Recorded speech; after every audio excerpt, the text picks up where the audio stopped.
welcome back to a very special episode of Animation Pilgrimage. I am Tennille. And I'm Sean. And today, we are wrapping up the 50s. It's taken us quite a while to get to this point, but we are ready for another decade review reward show! Yay! Fireworks, sparkles, confetti. We did it! We got to the end of another decade, which means we've watched another 10 years of animated films, and holy crap, it was an interesting decade. There was a lot to this decade, and of course, like, as we continue on with this, there's just going to be more and more films that we've never seen before and we get to experience for the first time. And yeah, wow, I'm just impressed with the sheer variety that the 50s had to offer. Indeed. So, we're gonna break this episode down into multiple segments for you. We're gonna start off by going over with a brief summary of all the movies that we did watch this year. In case you missed one of those episodes, you have a brief idea of what's going on. And then we're just going to go over some interesting stats like the breakdown of all the movies that we watched after we get done with that. We're going to get right into the Lizard and Cat Animation Awards, and where we have a bunch of different categories, and we're going to tell you what we thought was the best and the worst, and I forgot to put down anything about the worst. Oh yeah, so did I. That's okay. We'll talk about it. We'll probably talk about it. I don't think that we kind of pre-script this episode just a little bit. Most of the time, Animation Pilgrimage is fairly off the cuff with just like a few notes, and this is pretty similar. But we do write a few more notes. That way, we have a better idea of what we feel is the best, worst, and all that. Especially seeing as there's a lot more here that we need to talk about, and some of the stuff we haven't seen in like half a year. Right. So we really needed to refresh ourselves, dig down, and make sure we had everything accounted for that we wanted to write down for everything. And then after we do the Lizard and Cat Award Show, I'm just going to kind of briefly talk about the decade and wrap that up to get us prepared to jump into the 60s. Indeed. So let's start off with all the films that we watched in chronological order. We started the decade off with Cinderella, the 1950 Disney film about a girl who is taken advantage of by her evil stepmother and sisters. This all changes when she is helped by her animal friends and fairy godmother to go to the ball where she meets her Prince Charming. Then we moved on to the second film of the decade, which was from France, Johnny the Giant Killer. It's a strange film about a boy who wants to kill a local menacing giant, but ends up getting himself shrunken down and spends the majority of the film with a colony of bees. Alice in Wonderland from 1951 is another Disney film and an adaptation of the famous Lewis Carroll stories. Alice finds herself in many strange situations and meets many quirky characters in this surreal adventure. Next we have a misleadingly titled The Night Before Christmas from 1951. It is our first Soviet Union USSR film of the decade. And while it has nothing to do with the well-known poem of the same name, we follow a young man who tricks a devil to help him get a pair of special shoes for the woman he loves. The Scarlet Flower, also from the Soviet Union in 1952, tells the tale of a ship's captain who steals a magic flower. To pay for his crimes, he must return to the island he stole it from for the rest of his life. But his kind-hearted daughter learns of this and takes his place in a very Beauty and the Beast situation. The 1952 film, The Snow Maiden, is another Soviet film. It's based on a musical, and it tells the tale of the Snow Maiden, the daughter of spring and winter, who wishes to live among humans and accidentally makes all the local men fall deeply in love with her beauty. 1953 gives us the Disney adaptation of Peter Pan, the tale of three children whisked off to Neverland, a land where no one ages, by the title character. While there, they fight pirates, party with Native Americans, and learn to respect their mothers. Czechoslovakia shows its early history in animation with its 1953 stop-motion film Old Czech Legends. We learn about many of the early leaders and heroes of the region in this beautifully shot film. Hansel and Gretel, an opera fantasy from 1954, is an American stop-motion film. It is an adaptation of the musical, which in turn is based upon the fairy tale of two children who get lost in the woods and are preyed upon by a witch with a candy house. Animal Farm is a 1954 British film about the terrors of communism, and it was secretly funded by the American CIA. The USSR brings us the tale of Tsarevna the Frog, the story about a nature spirit who is turned into a frog by an evil wizard. After getting married to a prince, he encounters many obstacles to free her from the wizard's clutches. Lady and the Tramp is the 1955 Disney film about Lady, an upper-class Cocker Spaniel. Her life gets turned upside down after a series of unfortunate circumstances leaves her lost on the streets. Luckily, she has Tramp, a mongrel who has no home of his own, who can help her get back home, but not before the two go on a few adventures and have a romantic evening together. The Enchanted Boy is the tale of a mean-spirited child who is shrunk down by a small magic man. The rest of this Russian 1955 film is the boy trying to do good things for the flock of geese he is currently living with as he tries to become a regular size again. Russia brings another film to us in 1956, The 12 Months, a musical adaptation. It is a tale of an orphan girl who is abused by her adoptive mother and sister until she is helped out by the embodiments of the 12 months of the year. The Snow Queen from 1957 is yet another Russian film. This time, it is the tale of the Snow Queen taking a small boy for her own after he mocked her existence. His childhood friend then sets off on a journey to find and free him from the Queen's icy clutches. The Tale of the White Serpent is the first toy animation film that we have covered. Japan of 1958 decided to tell the tale of a Chinese musician who falls in love with a snake spirit. All would be well and good if not for a meddling monk who believes that the spirit is actually evil and attempting to end the man's life. Beloved Beauty is another Russian film, but this time it is stop motion. We follow a prince who seeks out a forest maiden whom he had dreamed about. Along the way he becomes fast friends with a prince of thieves and battles an evil wizard who has captured his beloved beauty. Disney is back with another fairy tale in this 1959 film. Sleeping Beauty is your basic story about good versus evil and how love conquers all. A simple story, but shines brightly thanks to its wonderful score and brilliant art direction. 1959's A Midsummer Night's Dream is a stop-motion Czech adaptation of the Shakespeare play by the same name. It tells the tale of 4 star-crossed lovers and a couple of meddling fairies with the unique twist of being almost completely dialogue-free. UPA has given Mr. Magoo his own movie. 1959's 1001 Arabian Nights features the wacky adventures of Aladdin and his Uncle Magoo as they unwittingly thwart the plans of the evil Wazir.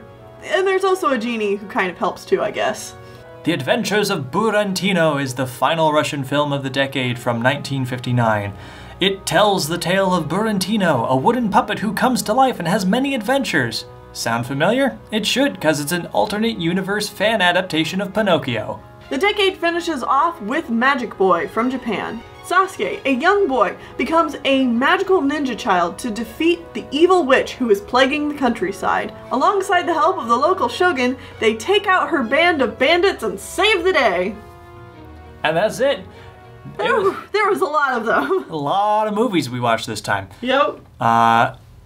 And some really interesting ones. And a weird breakdown, which I'm going to go over right now with all the stats that I have compiled. You like collecting stats. Oh, yeah, I love doing this kind of thing. I love just, like, organizing and, like, did you know that there were, like, 15 blanks of whatever? And yeah. Oh, man, there's only one of this particular thing. And so throw down the stats. All right, let's throw down some stats. Let's start off with saying that the United States gave us 7 animated films this decade.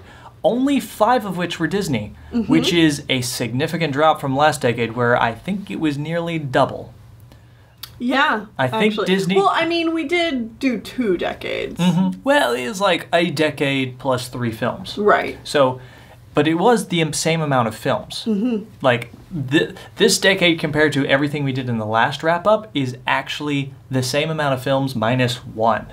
Really? So we did 1 less film in this one than we did the last time. Wow. So Disney actually last time did 9. Wow. Disney had 9 films the last wrap-up. This time they only had 5. It's a significant drop. Yeah. Where did all those movies go? Well, I'll tell you where they went. They went to the USSR. The USSR gave us 9 films this decade. 9! Woo! They were working overtime. Yeah. This is the time of Russian animation. That is for sure. Along with that, Japan gave us 2 films, Czechoslovakia gave us 2 films, Britain gave us 1, and France gave us 1. So a fairly small breakdown of everyone else. But the USA and the USSR. Yeah, the Soviet Union gave us a ton. Yeah. So overall, that was 22 total films that we watched this decade, and 4 of those were stop motion, and the other 18 were all traditionally animated. Go traditional animation! Yeah, well, I mean, it goes stop motion too. We've had some interesting stop motion films this decade. Indeed. Each one of them pretty unique. Yep. Well, I mean, there's one that's kind of forgettable. Yeah. And I don't know, I don't really have a whole lot more stats other than that, but just like, I just love like laying out how much of each country gave us how many movies and stuff. Yeah. Because it's just an interesting way to go through that. But are you ready? Yes. Are you ready for the Lizard and Cat Animation Awards? Burr, burr, burr, burr, burr, burr, burr. I think this is the part that most people really look forward to on these episodes. This is the part I look forward to. Oh yeah, because as everyone knows, plenty of big shot bigwigs like to give out awards to a bunch of different people, and we figured we should do it. We should do it because we can do it better because we know animation better than anyone else. Not better than anyone else, but better than like the Oscars. The Oscars or other things like that, where they don't know crap about animated films. And frankly don't care. Yep. So we're going to give our own animated awards to what we think are worthy contenders. Plus, most of Animation Pilgrimage does try to stay, like, fairly objective. Objective. And this is when we're getting subjective with our own personal thoughts. Right, on what's we the can best be in more that. like, I actually really like this, even if we didn't talk about it a whole lot in Animation Pilgrimage. Indeed. So we have a bunch of categories. Most of them are the same as what we did last time, but we do have a couple of different changes, but we'll bring those up as we go over them. Yeah. First category is the best character animation. Right. So this is specifically how the characters move and do they move well and stuff like that. Well, in the acting of the Yes. character is the big thing. So character animation. Indeed. And we've actually split this into 3 pieces. We have the best actor, best actress, and best comedic character. So who has the best comedic timing, even if their regular animation isn't as good. So let's start with, is that a good way to put that? I mean, I would just say that it's, you know, I wanted to differentiate between the actors, like a more serious role versus like a comedy character, because like comedy and the timing of that can be like some fantastic animation, but it doesn't necessarily, like, it's not the same flow as like a drama-based character. That's true. You know? Okay. All right, so let's start off with the best actor. We've both written down our own lists, and we have not told each other what we wrote down. Yeah, so that we can have a discussion about it. Indeed. So, Tennille, who is your best actor animated character? Peter Pan. Wow, I also put Peter Pan. Did you? He's just so much fun to watch as he floats around the screen. I hate him as a character. Oh, I despise totally. Peter Pan. I agree wholeheartedly. But the animation on him and just like how you can see his thought process, and he's just such a child, and like the way he flies and fights. It's just so well It's done. all so good. And Milt Kahl, of course, is the animator for Peter, and like it just couldn't have been done by anyone less. Like Milt just does a fantastic job with this character. I don't really know what I can add to that. I really don't. So let's go ahead and move on to the best actress. I actually have 2 here. I have 2 as well. I wonder Alright. if So we're going to be similar. My first one is Lady Tremaine. I thought about putting her on, but I ended up not. Love how evil Lady Tremaine is. She's got such subtle animation, and she's so despicable as she torments Cinderella. It's fantastic, poignant, and I love it. So who's one of yours? This is very much along the same lines, but I put Maleficent. Understandable. Yeah. So Maleficent, all those things you love about Lady Tremaine, like I put the same for Maleficent. Maleficent gets just a little bit more of a boost here for me just because she has so much less of a role than Lady Tremaine does, and yet she still has such a presence and is so powerful. Even for the less screen time that she gets. Yeah. Okay. My next one is also from Sleeping Beauty, but it's not Aurora, it's Merryweather specifically. Oh, I wanted to put the Three Good Fairies on my list somewhere, but they just didn't end up making the cut, so I'm glad that you brought attention to it. Oh, yeah. I mean, all three of the fairies are fantastic, but Merryweather especially. I just love her mannerisms and how much she does not care what the other two think. And she's always just like, and just like wiggling her arms and stuff. Yeah, and you would think that would go more into like comedic, like a comedic kind of acting, but she's such a personality outside of her jokes. Oh, yeah. That I totally see where you're coming from. It's fantastic. I love it. So did you have another one then? Yes, I did. Okay. Lady from Lady and the Tramp. Yeah, I figured you were going to put the dog on there. I think this character is just so well done. She is a dog, and yet her emotions are so human, but they never go too far into being too human. You know? Yeah. Like everything is from the dog's point of view, and she is a dog. And I just, it's so good. And her expressions are always on riding that razor edge line between like simple understanding and like thinking about the world around her, and yet like there's only so much she can really like grasp. Yeah, I love it. That's understandable. All right. And so are we moving on to the last category? Yes, best comedic character. All right. So who did you have down for your best comedic character? Well, first I have some honorable mentions. For this category? Yeah. Okay. Who's your honorable mentions? My honorable mentions are basically the cast of Alice in Wonderland, the Queen of Hearts, the Mad Hatter, and the March Hare.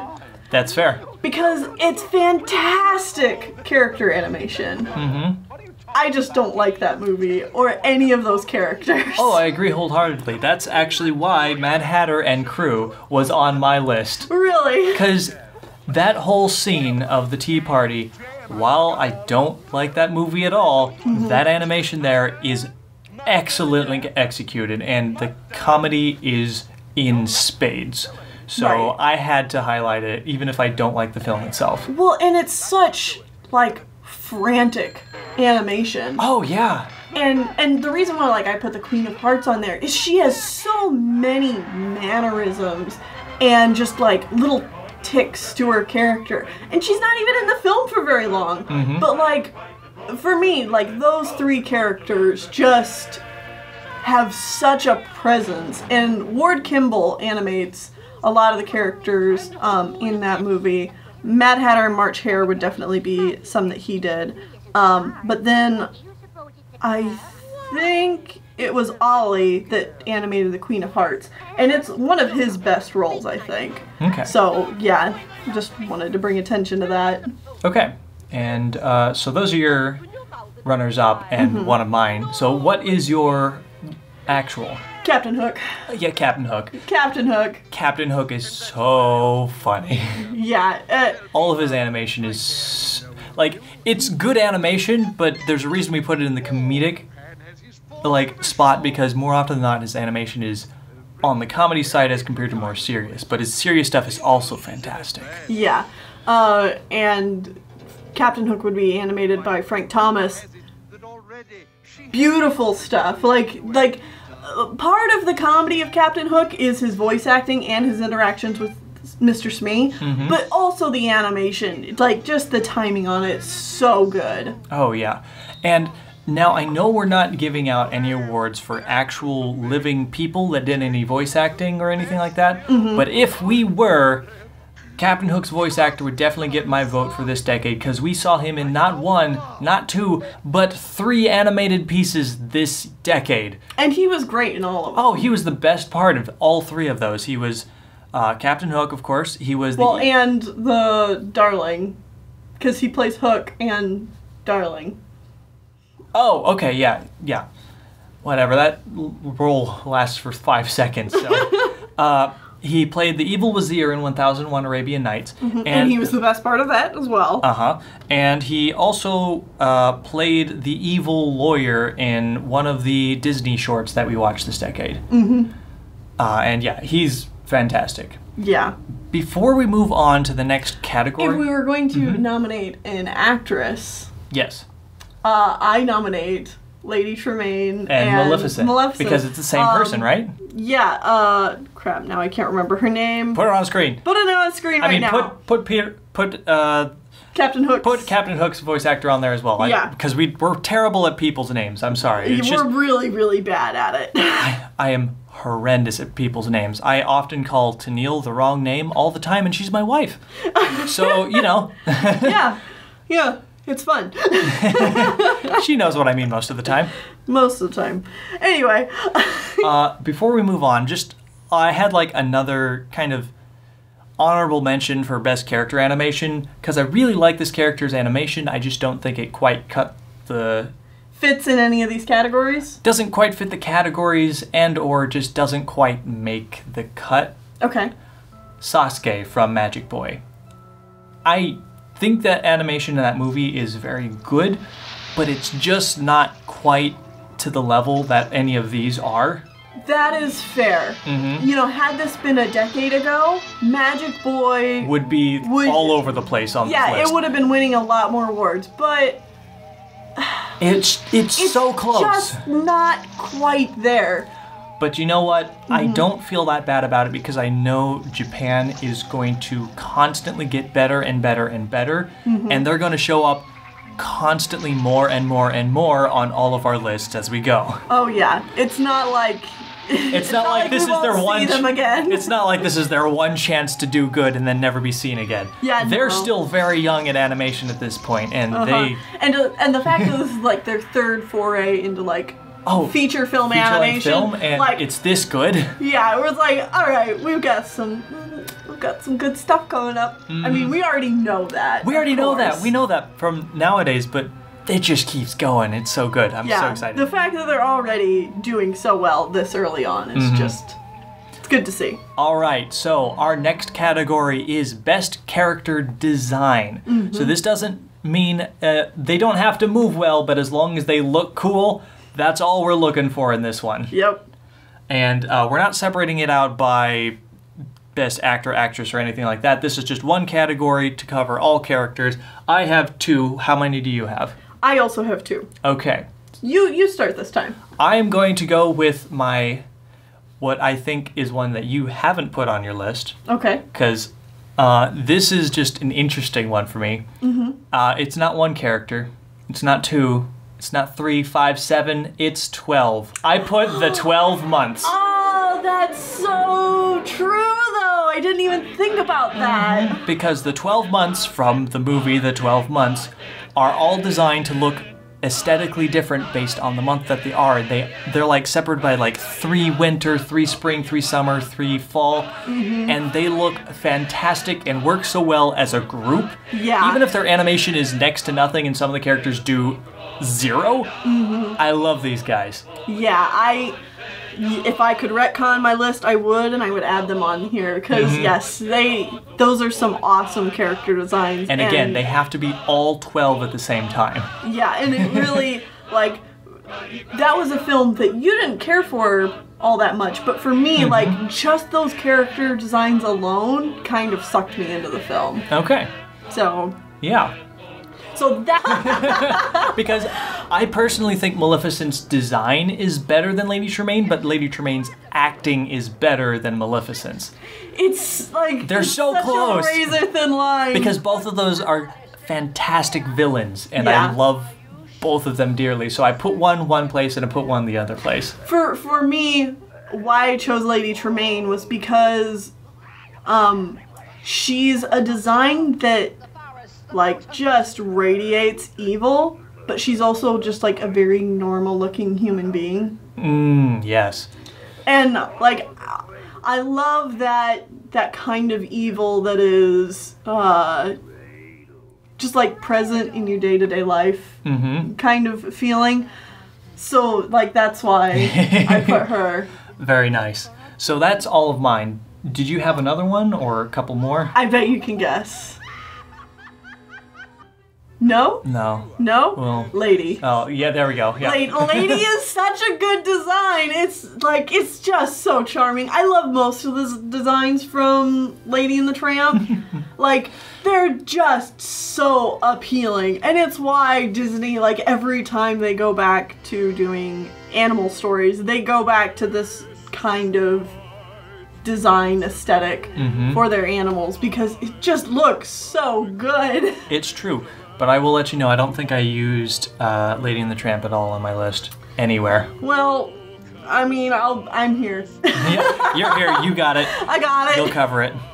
Okay, we ready for the next category? I think so. Any other honorable mentions? I don't think so. No. All right. So, next up we have the best soundtrack. What movie had the best music?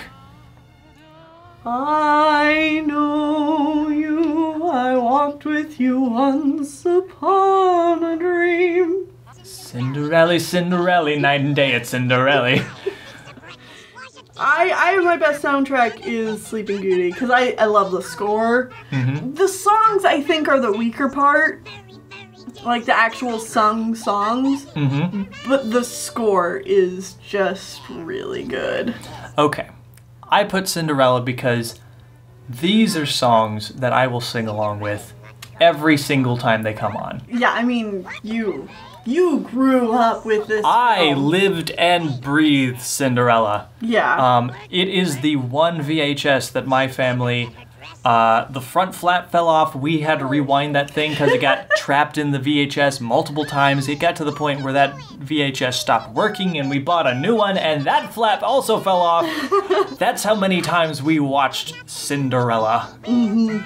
So, needless to say, I love that film. That's fair. And I think the music in that movie is fantastic. Yeah. I mean, if I had an honorable mentions for this category, it would be Cinderella and Lady and the Tramp. But Okay. But I picked Sleeping Beauty. All right. Moving on, we have the best art direction and cinematography. Yes. Kind of like a combined category here, because cinematography doesn't really exist a whole lot in animated films, but... I mean, it does. There's layout artists, and, you know, they're doing camera shots. Yeah. It's like they're doing it all with the art direction in it itself and stuff. So, I have two. I'm pretty sure I know what two you have. So I have one because I just feel like this film goes far and above everything else? Everything else. Let me guess. Is it Sleeping Beauty? Yeah, it is, because it's... Shock and surprise. It's flippin' Sleeping Beauty, and it's one of the most gorgeous films ever made. Yeah, I agree. And I also put it on there for the exact same reason. I mean, if you didn't put it on there, we would have words. What if I didn't put it on there because I specifically knew that you were going to put it on there, so I want to highlight something else? But I did put it on my list, so we don't even have to have this discussion. Exactly. And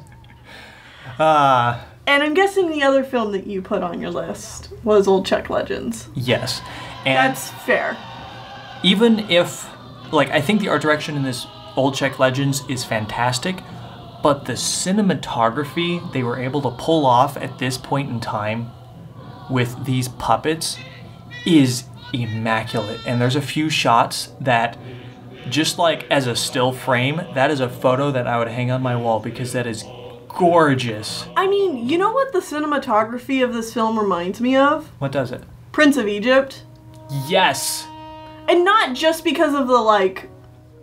almost biblical sense to it. Right. Like that sort of time period. But like that same kind of like extremely cinematic. Yeah, very cinematic and like... epic. Yeah, epic is a good word for it. Yeah. It's like, this is something important, and you can tell by how they frame everything. It's like there's just a simple scene of I think he's a blind guy sitting and playing some sort of stringed instrument on his lap, and it's just a flat shot of him against this giant wooden wall. Yeah. It's gorgeous. Yeah. And I mean, I know I talked about it in that review, but I just want to reiterate, like, when we were looking up these films to just, like, see if we could find them, I, like, skipped through the movie to see if it had, like, English subtitles, and I found that shot, and I'm just like, whoa! We're in for a treat. I need to watch this film right now. Yeah. And we had to wait, like, half a year to get to it, but it was totally worth it. Again, For the animation. For the animation. The movie, the plot itself was kind of boring, sadly, but the animation of that movie is drop-dead gorgeous, and you need to check it out if you love stop motion.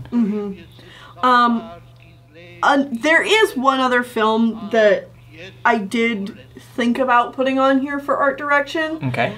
And it's not that it even comes close to competing with either of the two films that we just talked about. But it's still good? But it's still good, and it's so unique that I think it deserves mentioning, is Alice in Wonderland again. Okay. Because of how they frame everything and, like, the backgrounds and stuff, and using, like, a lot of black in the composition and all that. It's really, really smart. Yeah, I can see that. Yeah. Okay.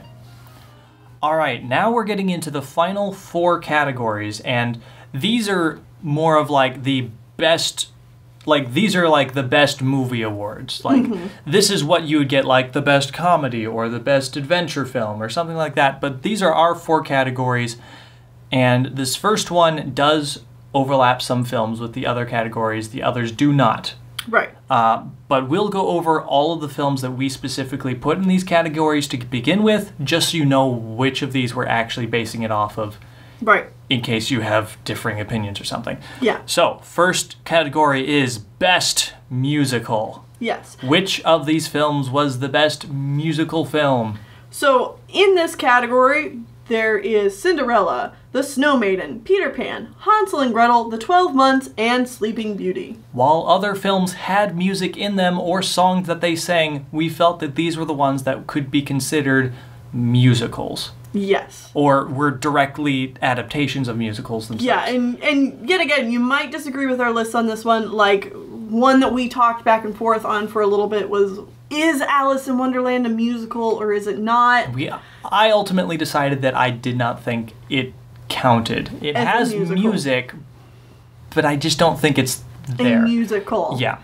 Yeah, and I think that's fair. And you guys might disagree with us, and that's fine. But either way, I don't think that matters very much because I'm guessing neither of us picked that one for the winner. No, I wasn't going with Alice in Wonderland. Yeah, so, best musical. Sean, what have you got? Cinderella. I also have Cinderella. And I guess one thing we should note about all of these, we're not basing them on how good of an adaptation they are of the source material. Yeah. This is which was just the best movie in these specific categories. Cinderella. Yep, I also have Cinderella. Cinderella, like, you know, where I love like I said, I loved the Sleeping Beauty soundtrack. Cinderella just, it hits all the right notes. It has a great story. It has fantastic characters. The music's great. It ties it all together excellently. The pacing's fantastic. The message and the moral is something that's, like, lasted the test of time. It's really, really good. Like, Cinderella is just a fantastic film. I love it so much. All right, moving on. We have the best original concept. This is a very short list. It's a short list, and what we should explain by what best original concept even means is the next 2 categories are best book adaptation and then best fairy tale adaptation. Right. So this is best original concept, so something that is not based on anything else as far as we can tell or surmise. And we also make some exceptions here, because... So, what is our list? We have Johnny the Giant Killer. Which we don't know if that's based on anything. As far as we could tell, it wasn't. Old Czech Legends, which is based on history, so it almost fit in the fairy tale, it almost fit in the book, but we decided that it's original enough concept in the way it presents itself and everything else that it goes into this category. Lady and the Tramp, which yet again was also based on a book. But it's so loosely based on it. It's so loosely based on a book that was written by one of the people that worked at the studio. Right. So it really doesn't even count. Yeah, so it's an original concept. And Magic Boy. Magic Boy, which, again, seems to be an original concept. We couldn't find anything that said that this was based on a pre-existing property or manga or anything. So as far as we can tell, this was also original. So only 4 movies in this category this time around. Yeah. All right, Tennille, what did you have? Lady and the Tramp. Wow, shock and surprise. Lady and the Tramp, because it's a good film that's so, like, weird and yet safe at the same time. Like, I love that film. It's so good. I had Old Czech Legends for this one because I already expounded upon how much I love this film. Yeah. I also had Magic Boy. That's also fair. Because I was so happy with how enjoyable that movie was to watch. It was just such a pleasant surprise. It was a pleasant surprise, genuinely charming, and it was such a good way to end the decade on. And wow, that movie had a body count. Like, there are a lot of people that die in that movie. And it's not like, oh, they got hurt. No, they're dead. They're dead. They're very much so dead. Yeah. But just overall, the movie was incredibly enjoyable. Even if we did have to watch it with English voice acting, it was amusing, to say the least. Oh, yeah. No love for Johnny the Giant Killer. It was just a weird film. I didn't care for it that much. It is interesting. It really is. Keep working, France. You'll make good animation someday, I'm sure. You sure will. So, best book adaptation. All right, so the movies we had in this category are Alice in Wonderland, The Night Before Christmas, Snow Maiden, Peter Pan, Animal Farm, The Enchanted Boy, A Midsummer Night's Dream, and The Adventures of Burantino. So those I am interested to know what you have to say about this category. This is a large category that has a lot of very varied films. This one was, I think, for me, the hardest to pick. Yeah? Yeah. I have only one choice on this one. All right, what is it? I chose Peter Pan. Did you? Yes. Okay. I think, even if I hate Peter Pan as a character, that movie as a whole, I think, just works better than any of the other films on here. I was very close to picking Animal Farm as well. But it's just so preachy that I just couldn't quite go for it. See, this one really hung me up because my pick for number 1 is A Midsummer Night's Dream. Ooh. Because I think it tells Midsummer Night's Dream in its own unique way that's just really interesting. And the fact that it does it with next to no dialogue from the main cast is such an interesting move to take on a Shakespeare play where the majority of what you're supposed to get out of it is the dialogue. Yeah, it's such a baffling choice, but it works so well. And I think that this is I will admit that a bit of my prejudice? Yeah. Is that the right term? Well, my reasoning for picking what I did. Okay. Has to do with it also being an adaptation. And I know that we already said that, like, we typically don't want to pick based on how well of an adaptation it was?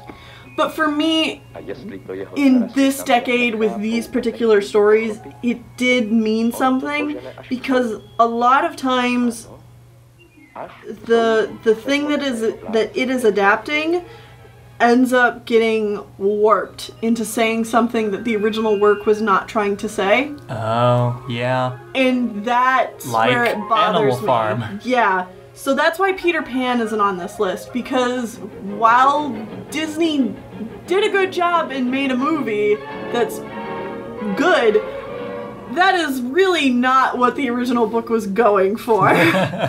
Okay. And I think A Midsummer Night's Dream is a good balancing line between saying what the original work had to say while saying it in your own unique way. Okay. That is fair. My runner-up on this list is Alice in Wonderland for much of the same reasons. Okay. You know, Disney hack and slashed Alice in Wonderland to make it its own thing. I mean, both Alice in Wonderland and Through the Looking Glass. And Through the Looking Glass. I can't speak. But it combines it in a way that is still so Alice in Wonderland that it's fitting. Yeah. And then my dishonorable mention is Animal Farm. Oh, just because it goes directly against the source material? Not because it goes directly against the source material, although it does. It's that it's deceivingly against the source material. And the history that, of course, we found while researching Animal Farm just makes that all the more dubious. And I don't think we should go into that too much. If you want the full details of all of what went on with Animal Farm's production and everything there, just go watch that episode. Yeah. It's a lot. Yeah, there's a lot we talk about. So, Animal Farm, it's a cult classic, but it is one that I can't recommend. I don't want to recommend it because I just think that everything it's kind behind of backhanded and sneaky. Yeah, this is very true. All right, and here we go. This is the final category. This is the best fairy tale adaptation. So these are things based off of old folk tales and stuff like that that have been around for decades, probably. We have Cinderella, The Scarlet Flower, Hansel and Gretel, Tsarevna the Frog, The Snow Queen, The Tale of the White Serpent, Beloved Beauty, Sleeping Beauty, and 1001 Arabian Nights. Yep. This is a list. It is quite a list. And right away, I just want to say, you know, we haven't highlighted really any Russian films. We haven't, but this is where Russia really does stand out. They do a lot of fairy tale adaptations. And their adaptation of The Snow Queen, The Scarlet Flower, those are both really good films. Indeed. And you should check them out. They don't win this category for me. Same here. But they are really good, especially The Snow Queen. I highly recommend it. But I think we both agreed. We have the exact same one. Let's say it on 3. 1, 2, 3. Cinderella. It just can't be beat. It can't. It's such a good movie. I honestly think, going over all of the movies we've seen this decade, I think it's my favorite movie out of this entire decade. I couldn't pick. Like, especially between Cinderella, Lady and the Tramp, and Sleeping Beauty. I really like them all, and I like them all for completely different reasons. Yeah. All three of these films are very special to me, and like they're ones that I've loved since I was a child and continue to love. Well, and that's the interesting thing is Sleeping Beauty is one that I didn't love as a child, and it grew on me. But it's grown on me in such an important way that like it's just as important as these other two films. That is completely understandable. But you know, as far as like having it all goes, Cinderella. Yep. Like it just has enough of all the correct things at the same time. And even its flaws, just like they're there and they're noticeable, but like even their even the flaws in Cinderella are almost charming. Like the weird art direction between the human characters and the animal characters. Like it's impossible to imagine it any other way. Yep. Now that we've finished up the awards, I do want to bring up the fact that last decade we actually kind of went out of our way to try to highlight as many different films as we could. We didn't do that this time around because we're getting to the point where it'd be a disservice to a lot of these films to try to just highlight everything separately. Right. This time we seriously just tried to pick what we actually thought was legitimately the best, which this time around did mean we picked a lot of mostly only Disney films. But I mean, like, at the same time, can you blame us? Yeah, but at the same time, Disney has the biggest budget, and they put... I can't say they put more effort, because I'm sure all of these companies put extreme amounts of effort into it, but I just think that they got the best end result this decade. Oh, yeah. That will not stay the case as we go forward. Like, no. Especially the next couple decades, probably. No. Well, and I mean, the playing field is very weighted at this point in history. You know, Disney has the time, the resources, all the things that everyone else artists. Doesn't have. And yeah, and other artists and other companies don't. They still make great projects regardless of that, though. And that's really something worth admiring. That's why we watch all of these films. Exactly. But that playing field will change going forward, and I'm really interested to see it happen. And I hope you guys are too. Yeah. So to kind of, well, okay. Another thing we did in the last decade wrap-up episode is we talked about a few corrections. If we felt like we made any mistakes or anything like that. Some glaring errors. Yeah, that you guys helped point out. I don't think we had any this episode. If we did, I apologize that we missed it again. Yeah, this decade, I mean. But I did want to say that on the 1001 Arabian Nights video, I feel like we were both just a tad harsh on that film. Yeah, especially now that we, like, after we finished that, we actually went and watched some actual Magoo shorts. It helped us, it softened our feelings on that film. And on UPA in general. Yes. Yeah. And I also want to say that I feel like a lot of my harshness about UPA was coming from the documentaries that I was watching on that DVD. Really? Yeah, because it just kind of felt like... and I don't know, maybe I was just grumpy that day, I don't know. But it kind of felt like the people making the documentary were trying to pit UPA and Disney against each other more than they actually were. I don't know. But that's the vibe I got, and so that's kind of what I said as well in our 1001 Arabian Nights episode. And I think after watching and doing more research on UPA, that they weren't competing as much as you thought. The divide between the two studios was still there. Like, you still do have that history of a lot of the people who were at Disney, who went through the strike, left and made UPA. That still happened, and I'm sure there are definitely some artists who had sore feelings, but I definitely don't think that those sore feelings really influenced their work all of that much. That wasn't the core of UPA. Exactly. The core of UPA was them wanting to do artistic stuff. And that's good. Yeah. I appreciate it. And they brought competition to Disney and Warner Brothers. Yeah. And they made a mark that is going to last for quite a while into the future. With their incredibly unique art style. What would you even call that other than just a UPA art style? Would you just like a modern graphic art? Yeah. I mean, a very graphic art style. That's the term. It's very like 50s. Like, it always makes me think of like the 50s and 60s advertising. Yeah. Yeah, and I mean, it's the kind of art style that is still being used today as an homage.